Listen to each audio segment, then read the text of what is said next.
A paz de Cristo para todos, sejam muito bem-vindos a mais uma sequência de aulas da Escola Dominical aqui no nosso canal. Eu sou o Diácono Denis Pereira, atuo há mais de 20 anos com a Escola Dominical e é um prazer receber todos por aqui, professores, superintendentes, coordenadores, enfim, todos os que amam a Palavra de Deus e que nos acompanham aqui semanalmente. Se você está chegando agora, seja muito bem-vindo. Inscreva-se no canal e ative o sino de notificações, dê like no vídeo, assista a aula até o final, isso é importante também. E comente aqui, fale para nós de onde você nos assiste, como está a sua aula aí e qual é o impacto que o nosso trabalho tem para a preparação de suas aulas. Interaja com o canal, essa interatividade, se inscrevendo, curtindo, compartilhando, comentando, faz o YouTube divulgar o nosso conteúdo e, portanto, a Palavra de Deus para muito mais pessoas, tá certo? Então, vamos à aula da Escola Dominical, a nossa pré-aula, capacitação para professores. Pegue lápis, papel, caneta, bloco de anotações e vamos estudar a Palavra de Deus.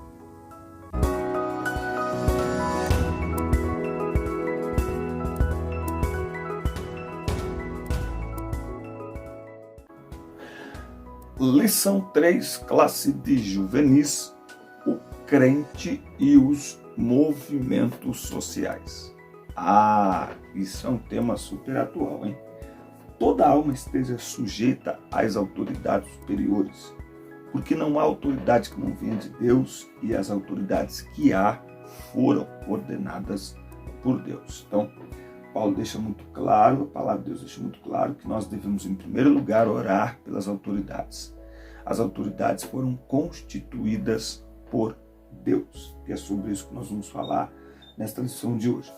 Desde os caras pintados no governo Fernando Collor até as manifestações mais recentes, nós temos visto aí o crescimento do número de grupos que se organizam para lutar por direitos e também contra algumas resoluções, para expressar aí a sua opinião e tal, para cuidar das minorias, para lutar pelos direitos das minorias, que é um termo que ganhou muita visibilidade nos últimos anos, não é? Agora, nós enquanto cristãos, nós precisamos ter muito cuidado, porque a nossa vida como um todo deve estar pautada pela palavra de Deus. E aí nós precisamos saber se o movimento social, ele de fato, ele tem uma luta que é, como que nós podemos usar aqui uma palavra, uma luta que é autêntica, que é verdadeira, de fato, está lutando realmente por direitos, ou na verdade está destruindo valores. É isso que a gente precisa ficar atento. Não é? Então, não é só aderir a um movimento porque ele luta por direito, mas espera aí, essa luta é legítima, essa era a palavra que eu queria usar. É uma luta legítima? Escreve isso aí. Só há direito, só há respeito aonde há respeito. Eu lembro que eu sempre fui ensinado pelos meus pais a respeitar as pessoas, não é? Então, respeito se conquista com respeito. Quem quer respeito tem que respeitar. Não existe o termo você tem que me respeitar. Não, nós temos que nos respeitar, porque só há respeito onde há respeito. Vamos então entrar aqui um pouco mais na nossa lição. Tópico 1. Orando pelos governantes. A palavra de Deus afirma que quando os honestos governam, o povo se alegra, mas quando os maus dominam, o povo reclama. Em Jeremias, orai pela paz de Jerusalém. Está em Jeremias, ou melhor, está Salmo 122, 6. Orai pela paz de Jerusalém, prosperarão aqueles que te amam, mas não é esse texto que eu quero achar aqui, ó. O texto que eu quero achar é: porque na sua paz vocês terão paz. Quer ver? Porque na sua paz vocês terão, na sua paz vocês terão paz. Vamos ver se é esse texto mesmo. Às vezes a gente confunde um pouco. Isso aqui, ó, Jeremias 29:7. Procurai a paz da cidade para onde vos fiz transportar e orai por ela ao Senhor, porque na sua paz vós tereis paz. Então assim, por exemplo, orar pela paz do Brasil é orar pela própria paz. Orar pela prosperidade do Brasil é orar pela própria prosperidade. Então, nós precisamos nos informar bem e orar antes de votar. O voto é algo legítimo, o voto é o maior poder popular, o maior poder de uma democracia, certo? Então é preciso exercer esse direito e esse poder com sabedoria e ter cuidado para não se envolver em movimentos sociais e que muitas vezes estão manobrando as pessoas com conceitos ímpios e iníquos, tá? Que não só não tem nada a ver com a palavra de Deus, como são conceitos que são autodestrutivos para toda uma sociedade. É só nós olharmos a anarquia em que se encontra o Brasil quando se trata de respeito, né? A Constituição brasileira garante a todos os cidadãos os direitos básicos como saúde, educação, moradia e transporte, só que na realidade isso não acontece, né? Acontece desta forma. Quem mora em comunidade carente ou próximo a alguma sabe que serviços básicos não são garantidos em todos os lugares. Eu moro numa metrópole, eu moro em Campinas, São Paulo, e a nossa cidade alcançou 100% de esgoto tratado nos últimos anos. Quando eu me mudei para cá, não era. Agora, se uma metrópole, não é? Como é Campinas, não tinha, é algo recente, imagine cidades mais retiradas, mais aí no interior, não é? O crente, então, ele não pode sair por aí anarquizando. Por quê? Porque é preciso estar sujeito às autoridades. Então, o crente não deve fazer parte de nenhum movimento que tenha qualquer ato violento como parte da sua luta por qualquer direito que seja, não é? Então, depredação, atos violentos não devem fazer parte, principalmente no momento que nós estamos vivendo, em que muitas pessoas estão criando movimentos contrários ao governo que aí está, simplesmente porque são contrários aos valores que nós acreditamos, né? Os valores da família, o conservadorismo.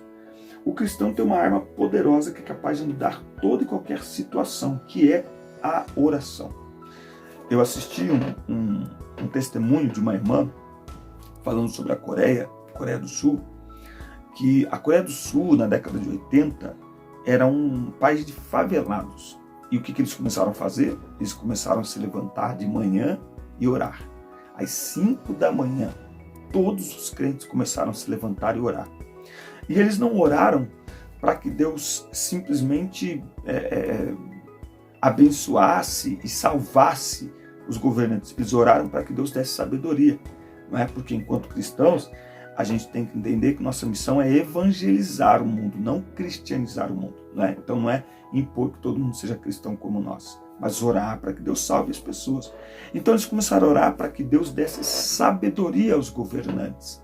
E hoje a Coreia, ela apresenta um dos índices mais altos de desenvolvimento humano do mundo. É um país muito desenvolvido, é um país de primeiro mundo. Então, o poder da oração. Se o meu povo que se chama pelo meu nome se humilhar, orar e buscar a sua face e se converter dos seus maus caminhos, então eu ouvirei dos céus, perdoarei os seus pecados e sararei a sua terra.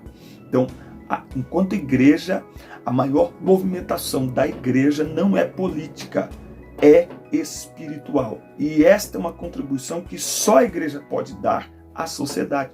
Só a igreja pode guerrear a luta espiritual em que o mundo está envolvido. Então, se a igreja se envolve com outras demandas, quem é que luta essa luta?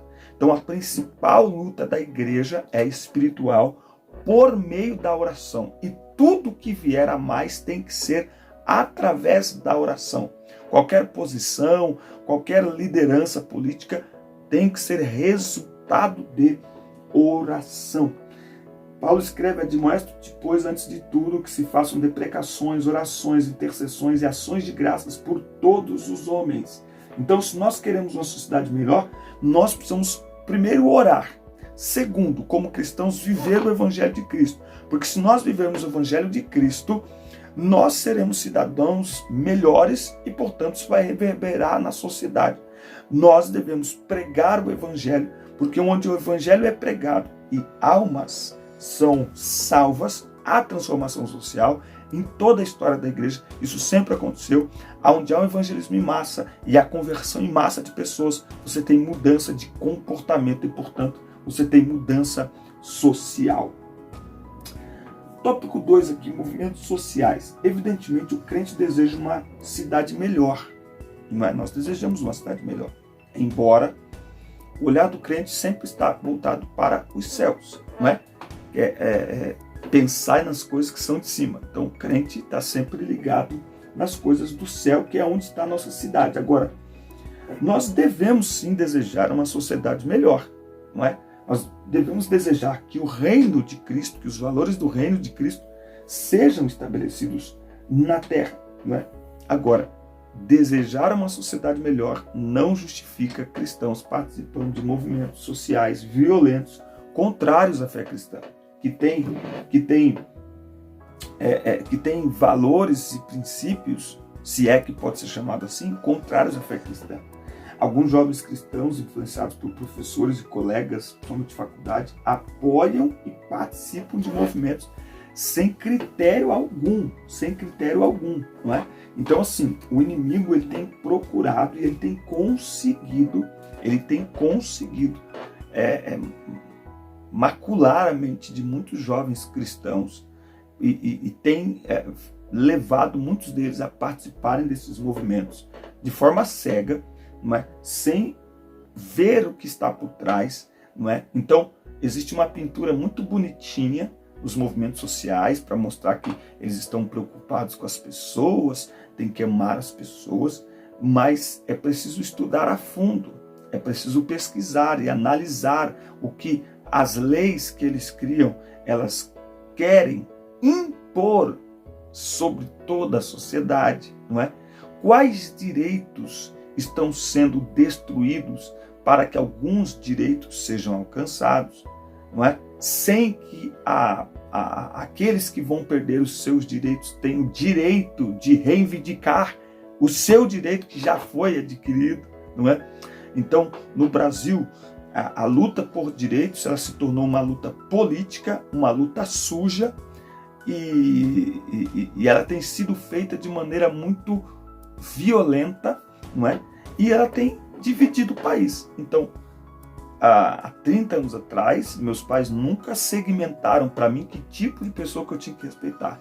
Eles me ensinaram a respeitar as pessoas e eles me ensinaram respeitando. Meu pai nunca sentou comigo e disse: você tem que respeitar. Porque nós vivíamos num ambiente de muito mais respeito do que é hoje. A maneira como os movimentos sociais têm trabalhado hoje tem dividido a sociedade, não é? E aí tem criado uma guerra política, uma guerra social, e ao invés de nos tornarmos uma sociedade melhor, nós temos nos tornado uma sociedade pior, mais violenta, mais cruel.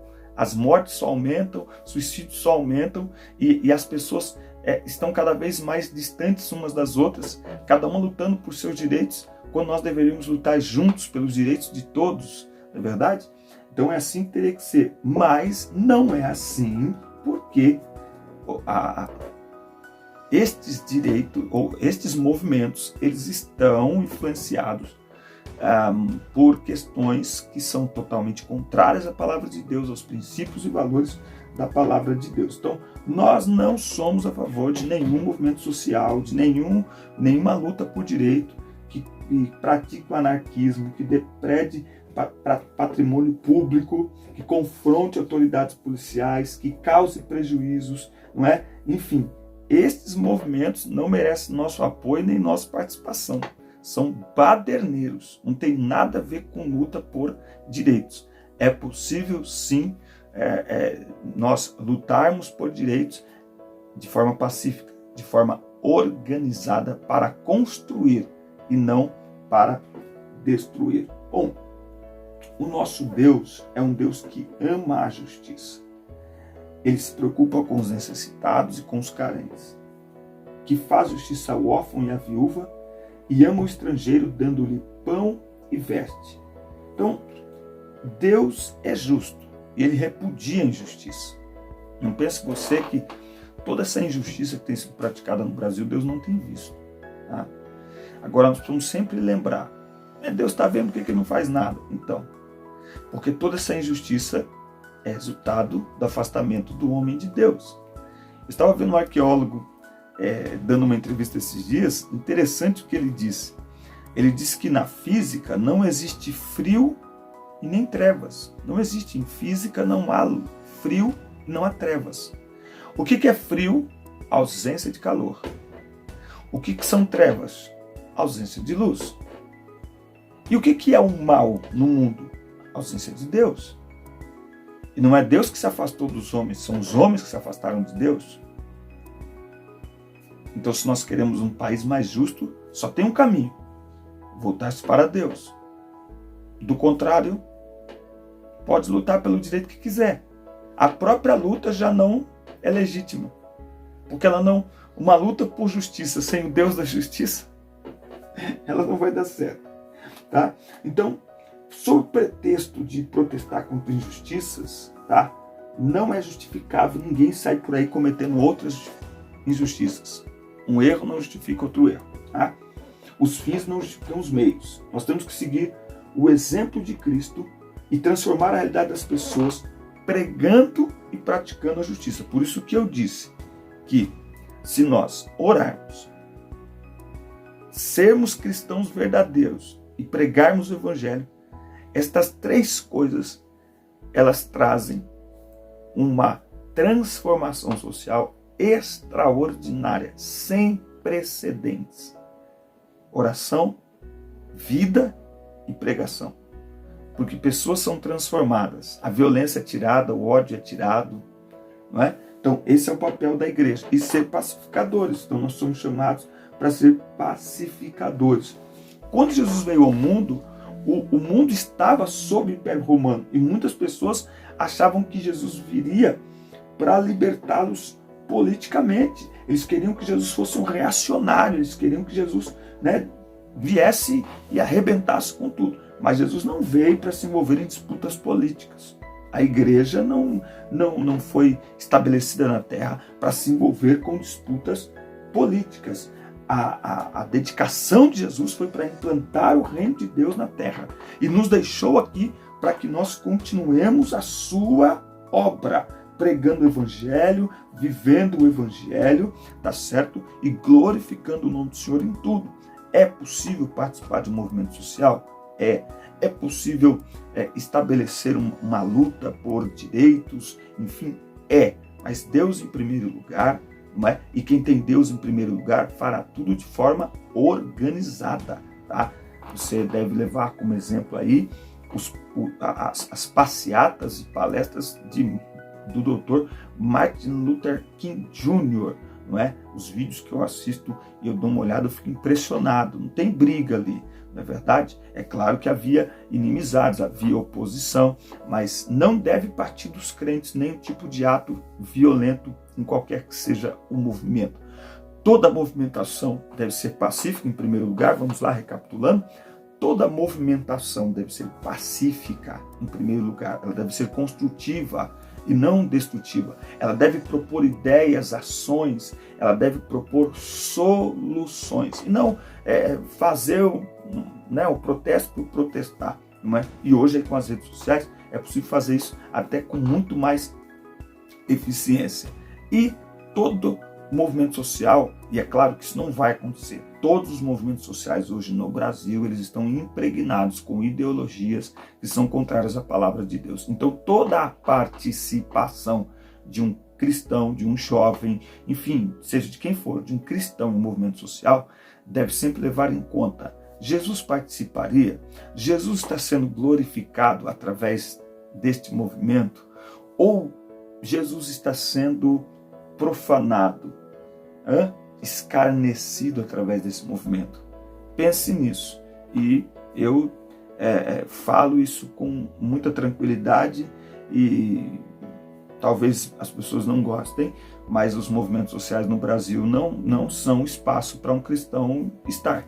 né? O verdadeiro movimento social de um cristão é viver Cristo, é ser Cristo para a vida das pessoas, é iluminar a vida das pessoas com a presença de Jesus Cristo, né? E aí, eu quero fazer alguma coisa. Tá, então cria alguma coisa só seu e traga as pessoas sobre os princípios e padrões da palavra de Deus, porque o que aí está impregnado de tudo que é contrário à palavra de Deus, de tudo que é contrário, inclusive à vida. São movimentos contrários à vida, são movimentos contrários não só à família, mas contrários à vida. São movimentos muito bonitinhos, mas que não preservam a vida, que são contrários à vida, não é? São contraditórios esses movimentos, inclusive, enfim, tá certo? Eles lutam pelo bem próprio, são gananciosos. Então é preciso ter muito cuidado, novamente eu digo, se não glorifica a Deus, e a maioria deles não glorifica, senão todos eles, é melhor não participar, crie o seu próprio movimento, talvez esse seja o seu ministério, a sua missão de vida, como muitos homens o fizeram. Que Deus te abençoe,